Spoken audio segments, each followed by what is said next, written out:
Hey guys, welcome to Education Hub. So guys, today basically we are going to continue class 12th biology, chapter principles of inheritance and variation. Topic for today is Punnett square and test cross. So let's begin with topic जो आज हम लोग discuss करने वाले हैं that is your Punnett square. ठीक है, what we are going to discuss Punnett square. बहुत ही इंपॉर्टेंट टॉपिक है आपके पूरे चैप्टर का ये, क्योंकि इसी से आपको क्या पता करना है. बेसिकली आप जब डायग्राम ड्रॉ करोगे so you will find these Punnett squares almost everywhere. Okay, so आज हम लोग Punnett square and test cross के बारे में पढ़ेंगे. ये दोनों बहुत ही इंपॉर्टेंट टॉपिक्स हैं, that's why I am taking them as separate. Right, so let's see.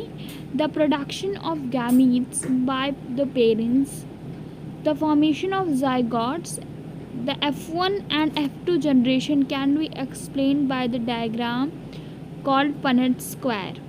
See, यहाँ पर आपको कितनी सारी चीज़ों का ये एक्सप्लेनेशन देता है. किस किस का? Production of gamete bye parents पहली चीज़. दूसरी चीज़ का है जो ये आपको एक्सप्लेनेशन देता है that is formation of zygote. तीसरी चीज़ है F1 F2 जनरेशन. ठीक है, सो इतनी तीन चीज़ों का ये एक्सप्लेनेशन करता है एक single Punnett square diagram. Right, see nextly what they are saying. Basically इसको डेवलप किसने किया था? डेवलप्ड बाय रिंगल C Punnett. He was a British genetic, means he was the scientist who was engaged with the genetics, right? Like Mendel. Okay, so Ringel C. Punnett was the one who developed these Punnett squares that play a very important role in what? In your studying the monohybrid and dihybrid crosses. Right, now see what next saying. Basically it is a graphical representation to calculate the probability of all possible genotypes of offspring in a genetic cross, right, as shown in figure. Means basically क्या है कि ये graphical representation होता है किस चीज़ का, जिससे हम एक रिप्रेजेंटेशन होता है, एक व्यू होता है जिससे हम कैलकुलेट कर सकते हैं प्रोबेबिलिटी ऑफ जीनोटाइप. जीनोटाइप का मतलब मैंने बताया था जेनेटिक मेकअप. ठीक है, जेनेटिक मेकअप मींस कि जो नए ऑफस्प्रिंग डेवलप हो रहे हैं उनका जीन्स स्ट्रक्चर कैसा है. सो हमें अगर ये चीज़ जेनेटिक मेकअप के बारे में डिस्कस करना है न्यू ऑफस्प्रिंग के, तो हम क्या यूज़ कर सकते हैं? Punnett square. क्या यूज़ कर सकते हैं? Punnett square. ओके, अब फिगर देखते हैं जो फिगर नीचे हमें दिया हुआ है. See, I am explaining you with this figure. I hope figure सबको अच्छे से क्लियर दिख रहा होगा. Okay, now see what this figure is saying to you. यहाँ पर देखो दो पेरेंट्स हमने लिए हैं. क्या लिया है? दो पेरेंट्स लिए हैं. पहला वाले पेरेंट का क्या है? टॉलनेस का कैरेक्टर है और दूसरे वाले का डॉर्फ है. दोनों का हमने क्या लिया है? देखो पेयर में लिए हैं आपके क्या कैरेक्टर्स. फिर उन दोनों से रिस्पेक्टिव एक एक गैमीट बनेंगे. फिर जब गैमीट फ्यूजन होगा सो क्या बन जाएगा आपका? F1 generation. ठीक है, अब F1 जनरेशन से दोबारा हम गैमीट सेपरेट करेंगे, एक टॉल एक शॉर्ट. फिर हम क्या करेंगे? पनेट स्क्वायर बनाएंगे, और जो पनेट स्क्वायर होगा वो क्या होगा? F2 जनरेशन में कितने प्लांट्स डेवलप हो रहे हैं. समझ आया? सी, यहाँ पर फिर नीचे भी देखो आपको फिनोटाइपिक और जीनोटाइपिक रेशियो दिया हुआ है कि प्लांट जो हैं वो tall plant is to dwarf plant के रेशियो में. फिनोटाइप मीन्स क्या होता है कि ऐसे कैरेक्टर्स जो कि विजिबल होते हैं. So what you can say visible character. ठीक है, क्या? Visible characters. सो विजिबल कैरेक्टर्स मीन्स कि कितने टॉल प्लांट्स होंगे, कितने ड्वार्फ प्लांट होंगे. सो इसी पनेट स्क्वायर के बेसिस पे आप क्या करते हो? ये जीनोटाइपिक एंड फिनोटाइपिक रेशियो निकालते हो. सो देखो 3 टॉल प्लांट्स हैं तो 3:1 का रेशियो हो गया. वैसे ही इन्होंने जीनोटाइप निकाला है. नहीं समझ में आया? अभी हम एक बार अच्छे से देखते हैं इसको. सो सी, हम क्या करते हैं एक बार डिस्कस कर लेते हैं. सो सबसे पहले हम क्या लेते हैं? पेरेंट्स लेते हैं. पेरेंट्स लेते हैं। पेरेंट्स में हम क्या लेंगे कि 2 कैरेक्टर्स लेंगे, एक मेल और दूसरा फीमेल, ठीक है। सो ये जनरल है, इसमें कुछ नहीं करना, एक ये लेंगे और एक ये लेंगे, ठीक है। अब हम इसमें ऐसे ही कैरेक्टर्स भी ले लेते हैं, क्या एक को टॉलनेस का कैरेक्टर और दूसरे को ड्वार्फनेस का कैरेक्टर। जब हम कैरेक्टर ले रहे होते हैं so we take them as in pair, so हमने 2 पेयर में ले लिया, दोनों के साथ क्या होंगे, सेम, ठीक है। अब इससे नेक्स्ट वाला जो हमें करना है दैट हमें क्या करना है, गैमीट्स, क्या करना है, गैमीट्स करना है। गैमीट्स में हम क्या करेंगे, सी है कि एक गैमीट इससे कैपिटल टी निकलेगा और एक इससे क्या निकलेगा, स्मॉल टी निकलेगा दोनों से। अब इनका हम क्या करवाएंगे, फर्टिलाइजेशन, ठीक है। क्या होगा, फर्टिलाइजेशन। फर्टिलाइजेशन होगा सो ये मिक्स हो जाएगा and what will you we get, capital T and small t. ये कैपिटल टी और स्मॉल टी क्या है आपका, F1 जनरेशन, ठीक है। अब देखो यहाँ पर हम लोग क्या करने वाले हैं,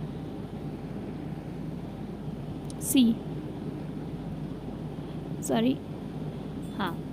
अब देखो यहाँ पे हम लोग कैसे ईजिली इसको सॉल्व कर लेंगे। अब फिर से हम क्या करेंगे, F1 जनरेशन के बाद हम फिर से गैमीट्स लेंगे, क्या लेंगे, हम फिर से गैमीट्स लेंगे। अब इसमें से क्या आएगा, यहाँ पर हमें क्या करना पड़ेगा, पनेट स्क्वायर बनाना पड़ेगा। सो आप देख रहे हो कि एक ही आया कैपिटल टी और स्मॉल टी, ठीक है। सो ये कैपिटल टी स्मॉल टी इस मेल का भी होगा और इस फीमेल का भी होगा, दोनों का होगा, मेल फीमेल का। सो हम पनेट स्क्वायर कैसे ड्रॉ करेंगे उसको समझो। पनेट स्क्वायर हम ड्रॉ करेंगे 4 मीन्स 2x2 का, मीन्स 2 रोज एंड 2 कॉलम्स, ठीक है। कैसे ड्रॉ करेंगे, 2x2 का, 2 रोज एंड 2 कॉलम्स, ठीक है। अब यहाँ पर हम क्या करेंगे, हियर वी विल सी, ऊपर हम मेल का लिख लेंगे गैमीट दोनों और साइड में फीमेल का। One thing is said over here कि आप यहाँ पर कोई भी कहीं पे भी लिख सकते हो, यहाँ पे आप या तो मेल फीमेल कोई भी लिख सकते हो, यहाँ पे भी मेल फीमेल कोई भी लिख सकते हो, ठीक है। अब इसके बाद क्या करना है उसको समझो। इसके बाद आप एक बार इस वाले का इसके साथ मल्टीप्लिकेशन करवाओगे, सेकेंड टाइम इसके साथ, फिर इस वाले का इसके साथ और इस वाले का इसके साथ। सो इसको लिखोगे कैसे, अब हम लोग इसको थोड़ा जूम करके एक बार देखते हैं, एक बार फिर से हम गैमीट ड्रॉ करेंगे, after that we will see. यहाँ पर हमने ले लिया है गैमीट। हम क्या डिस्कस कर रहे थे, पनेट स्क्वायर डिस्कस कर रहे थे। सो हमने देखा था, हमने 2x2 का पनेट स्क्वायर ड्रॉ किया था, इस टाइप का पनेट स्क्वायर बना था। एंड यहाँ पर हमने नेक्स्ट क्या किया था, कि हमने यहाँ पर गैमीट्स लिख दिए थे जो हमने F1 जनरेशन से उठाए थे। अब यहाँ पर ये बात एकदम क्लियर होनी चाहिए, दिमाग में कोई कन्फ्यूजन नहीं होना चाहिए। एक बार इस वाला टी इसके साथ मल्टीप्लाई होगा, सेकंड टाइम इसके साथ। सेम केस ये वाला टी एक बार इसके साथ मल्टीप्लाई होगा और फिर एक बार इसके साथ, ठीक है। अब इसको आप लिखोगे कैसे, सी, जब आप फर्स्ट टाइम इससे और इससे मल्टीप्लाई करोगे तो क्या आएगा, कैपिटल टी और कैपिटल टी, तो वो फर्स्ट वाले ब्लॉक में जाएगा। सेकेंड टाइम इसको इस वाले से करोगे तो क्या आएगा, कैपिटल टी स्मॉल टी, तो वो इस वाले ब्लॉक में जाएगा। सिमिलरली फर्स्ट टाइम इसका और इसका करोगे तो क्या आएगा, स्मॉल टी और कैपिटल टी, ठीक है। सेकेंड टाइम इसका और इसका करोगे तो क्या आएगा, small T and small T. समझ आया कैसे लिखना है। सो ये क्या बन गया आपका, पनेट स्क्वायर। क्या बना, पनेट स्क्वायर। अब इससे 2 चीज़ आप और कैलकुलेट कर सकते हो। पहला है फिनोटाइपिक रेशियो,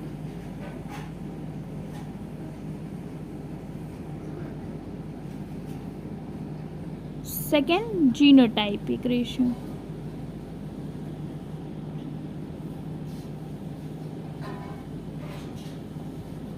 कैसे? सी। फिनोटाइप का मतलब बताया था विजिबल कैरेक्टर्स। सो दो ही विजिबल कैरेक्टर होंगे, एक या तो टॉल होगा या फिर ड्वार्फ होगा, यही होगा। सो आप इसको क्या लिख सकते हो? Tall is to dwarf. अब देखो टॉल क्या था, हमारा डोमिनेंट था। So you have to see in your Punnett square कि हमें कौन कौन से डोमिनेंट, कितने डोमिनेंट प्लांट मिलेंगे, कितने टॉल प्लांट मिलेंगे।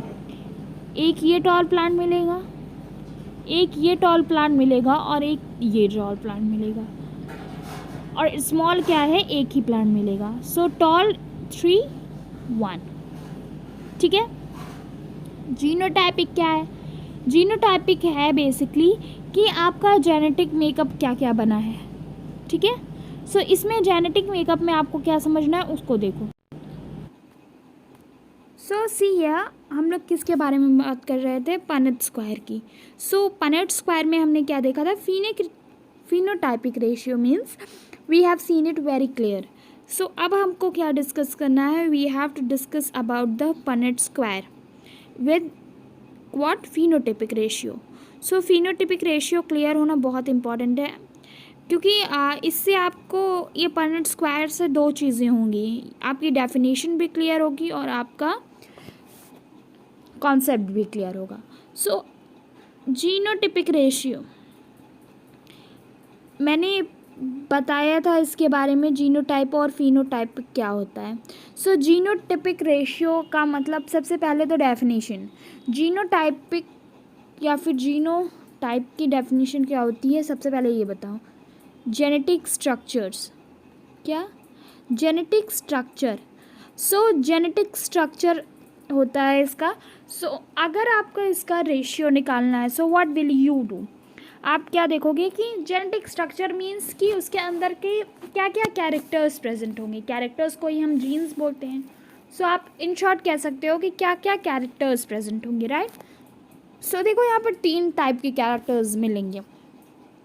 एक ये टॉल कैरेक्टर मिलेगा, ठीक है, टी वाला, एक कैपिटल टी स्मॉल टी वाला और एक स्मॉल टी वाला, 3 मिलेंगे। ये वाला जो है that is similar to your capital T and small T. So हम बेसिकली क्या करेंगे कि 3 स्ट्रक्चर्स मिल रहे हैं। सो यहाँ पर आप लिख लोगे कैपिटल टी, रेशियो का sign capital T small t, ratio small t। So just now simply what you are gonna do is just write down the number. ये एक बार आया है, सो यहाँ पर 1 is to these 2 times, 1 here, to 1 is to 2 is to 1. समझ आया? सो ये होता है जीनोटाइपिक रेशियो। बहुत इजी होता है, कुछ भी कंफ्यूजिंग नहीं होता है। जीनोटाइपिक रेशियो ऐसे ही निकाला जाता है किसी भी ऑर्गेनिज्म या प्लांट का। Got it? So that is about your genotypic ratio. Now see here, next चीज़ जो हम लोग डिस्कस करेंगे that is your back cross and test cross. Test cross बहुत इंपॉर्टेंट टॉपिक है आपके चैप्टर का। सो इसे हमें सबसे अच्छे से पढ़ना है। First of all back cross discuss करते हैं, because back cross is also given in your syllabus, right. So back cross क्या है? It is a cross of F1 progeny back to one of their parents. Means कि जैसे ये 2 parents थे आपके, इनके जो न्यू ऑफस्प्रिंग डेवलप हुए हैं उनमें से एक का आपका क्रॉस किसके साथ हो जाएगा? किसी भी वन ऑफ पेरेंट के साथ। So that cross is known as back cross. क्या बोलते हैं उसे? Back cross. ठीक है, मतलब कि नई ऑफस्प्रिंग जो डेवलप हुई है उसका वापस से उसी के पेरेंट्स के साथ क्रॉसिंग क्या कहलाती है? बैक क्रॉस कहलाती है। ठीक है। सो सी अब क्या है next? Test cross. Next is your what? Test cross, as I told you. A special back cross to recessive parent is known as test cross. Means कि इन दोनों के पास एक एक कैरेक्टर होते हैं। फॉर एग्जांपल इसके पास क्या था? डोमिनेंट कैरेक्टर था, इसके पास रेसेसिव कैरेक्टर था। आगे क्या हुआ? इनकी जनरेशन्स बनी। ठीक है, जनरेशन बनी। सो इस जनरेशन में से किसी भी स्ट्रक्चर का या फिर आप किसी भी ऑफस्प्रिंग का क्या करवा रहे हो? क्रॉस करवा रहे हो किसके साथ? इस रेसेसिव वाले पेरेंट के साथ, so that type of cross is known as test cross. दोनों में डिफरेंस समझना। बैक क्रॉस में क्या होता है, F1 प्रोजेनी के किसी भी ऑफस्प्रिंग का उसके पेरेंट्स के साथ क्रॉस करवाया जाता है, कोई भी पेरेंट हो, विद डोमिनेंट कैरेक्टर और रेसेसिव कैरेक्टर। बट जो टेस्ट क्रॉस होता है उसमें F1 जनरेशन का क्रॉस रेसेसिव ट्रेट वाले पेरेंट्स से करवाया जाएगा। ठीक है, नेक्स्ट देखो यहाँ पर कुछ चीज़ें मेंशन है, वो बहुत इंपॉर्टेंट भी हैं। This method was devised by Mendel to determine whether the dominant phenotype is homozygous और हेट्रोजाइगस। यहाँ पर ये बताया गया है कि इसका यूज़ मेंडल ने क्यों किया था। So Mendel use this test cross to determine whether the इन्हें ये पता करना था कि जो डोमिनेंट फिनोटाइप होता है वो होमोजाइगस होता है या हेट्रोजाइगस होता है। सो इस कंडीशन को सेटिस्फाई करने के लिए या इस एक्सपेरिमेंट को कैरी आउट करने के लिए इन्होंने क्या किया था, यूज़ दिस टेस्ट क्रॉस इन्होंने इसीलिए यूज़ किया था।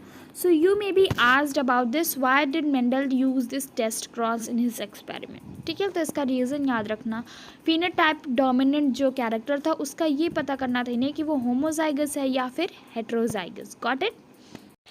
So that's all guys, thank you so much for watching the video, and if you like the video, hit the like button and also do share and subscribe to my channel. Till then, bye bye, take care.